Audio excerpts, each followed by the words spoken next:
রামনারায়ণ রাম। আমি সর্বপ্রথম ঠাকুর শ্রী শ্রী বালক ব্রহ্মচারী মহারাজের চরণে জানাই আমার শতকোটি প্রণাম এবং আপনাদের সকলকে জানাই বৈদিক অভিনন্দন। রামনারায়ণ রাম। এই বলে আমি আজকের তত্ত্ব ও আলোচনা শুরু করছি। পুরো ভিডিও শেষ পর্যন্ত দেখবেন, আশা রাখছি ভালো লাগবে। শিব এসে আবার বলতেন, পার্বতী, আমি তোমাকে কষ্ট দিচ্ছি? শিবের জিজ্ঞাসার উত্তরে পার্বতী বলছেন, প্রভু, তোমার চরণ, তোমার দর্শন যেন আমার স্মরণে থাকে, তোমার চরণে যেন আমার স্থান হয়, সেখানে খাওয়া পড়া অন্য সব কিছুই নগণ্য। বেদমন্ত্র।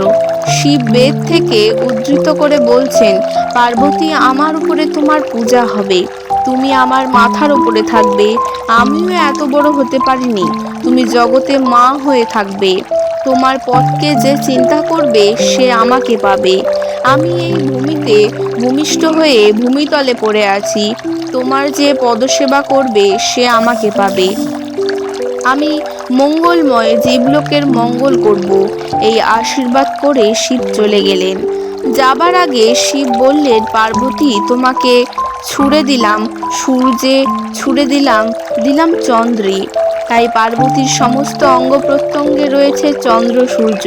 তারপরও পার্বতী বললেন, আমার বেদ শুনতে হবে। শিব বললেন, যাও তুমি নারায়ণের কাছে। নারায়ণের কাছে গিয়ে পার্বতী হাত জোর করে বলছেন, আমায় বেদ শোনাও। নারায়ণ অত্যন্ত খুশি হয়ে বললেন, আমার কাছে তুমি বেদ শুনতে এসেছো? তুমি বেদ শুনবে? নারায়ণ বেদের ব্যাখ্যা করে শোনাচ্ছেন আর দেবর্ষি হাত জোর করে দাঁড়িয়ে আছেন। তারপর নারায়ণ বললেন, বেদের ব্যাখ্যা যদি শুনতে চাও, যাও তুমি মর্তলোকে। পার্বতী মর্তলোকে যাবার জন্য প্রস্তুত হলেন। শিব দাঁড়িয়ে আছেন ত্রিশূল হস্তে। তিনি ত্রিশূল দিলেন পার্বতীকে। পার্বতী শিবকে প্রণাম করলেন। পার্বতী নারায়ণের আদেশে মর্তলোকে গিয়ে মর্তবাসীর দ্বারে দ্বারে বেদ ভিক্ষা করছেন। তাদের কাছে গিয়ে বলছেন, তোমরা বেদ ব্যাখ্যা করো, আমাকে বেদ শোনাও। তারা বলছে, আমরা রোগে শোকে ব্যথায় বেদনায় জর্জরিত হয়ে রয়েছি, আমরা তোমাকে কি বেদ শোনাবো? পার্বতী বলছেন, এটাই বেদ? তোমরা প্রকৃতির গ্রন্থ হয়ে রয়েছ, রোগে শোকে ব্যথায় বেদনায় মৃত্যুর যন্ত্রণায় অস্থির হয়ে তোমরা যে বেদের ব্যাখ্যা বেদ পাঠ করে চলেছ, প্রতিদিন দৈনন্দিন জীবনে আমি সেই ব্যাখ্যাই শুনতে চাই। পার্বতী দ্বারে দ্বারে গিয়ে বেদ পাঠ শুনলেন, তাদের সাথে একাত্ম হয়ে বেদের ব্যাখ্যা শিখলেন। যখন তিনি বেদ সমস্ত বুঝলেন, তখন মর্তলোকে বেদের ব্যাখ্যা দিতে পারলেন। ভগবান স্বয়ং নিজেও পারলেন না, পার্বতী ভগবতী মা জননী বেদ পাঠ করতে পারলেন। নারায়ণ দেবর্ষিকে বললেন, দেবর্ষি, তুমি পার্বতীর মতো বেদ পাঠ করতে পারবে না? আর এক রকমের বেদ পাঠ আছে, তুমি মর্তলোকের গিয়ে মর্তবাসীকে বেদ শ্রবণ করাও।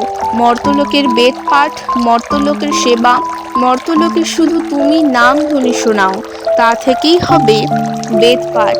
দেবর্ষি বললেন, হে বিষ্ণু, নামের মাধ্যমে বেদকে দখলে এনে বেদের মর্মার্থ যেন বুঝতে পারি, আমি যেন তোমার কথা বুঝি। তখন বিষ্ণু তাকে আশীর্বাদ করে বললেন, তুমি রাম ও নারায়ণ রাম ধ্বনি ধ্বনিত করো, সেই সুর বাজাও। স্বয়ং মহাদেব তিনিও আশীর্বাদ করলেন।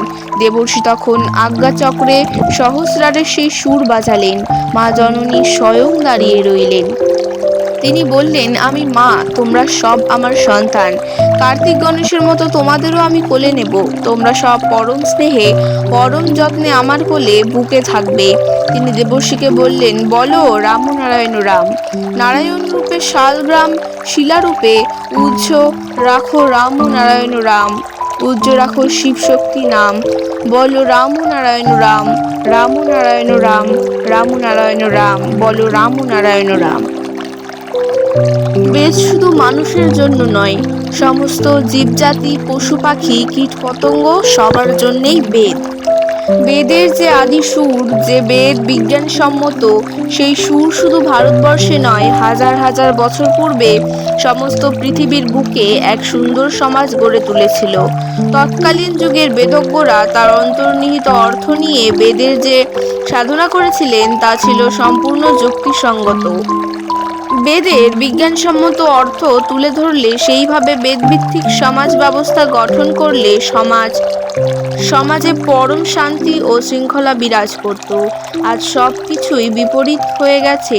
বেদের বিকৃত অর্থ করে শোষকের সৃষ্টি হয়েছে, সমাজ ক্লেদ পঙ্কিলতার বাসা হয়েছে।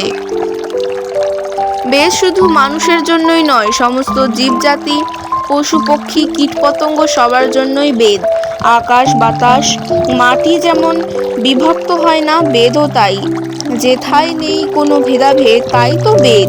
বেদের ধর্ম পবিত্র স্বচ্ছ। সংসারে যা কিছু আছে, মায়া মোহ কাম কাঞ্চন, এসবের জন্য ধর্ম আটকায় না। এসব নিয়ে তোমাদের মাথা ঘামাতে হবে না। তোমাদের মাথা ঘামাতে হবে পৃথিবীতে সবাই যাতে শান্তিতে বসবাস করতে পারে তার জন্য। দেবদেবীদের হাতে অস্ত্র কেন? দুর্নীতি দমনের জন্য। আজকের তত্ত্ব ও আলোচনা আমি এখানে শেষ করছি। দেখা হচ্ছে পরের ভিডিওতে। ভালো থাকবেন, সুস্থ থাকবেন। রাম নারায়ণ রাম।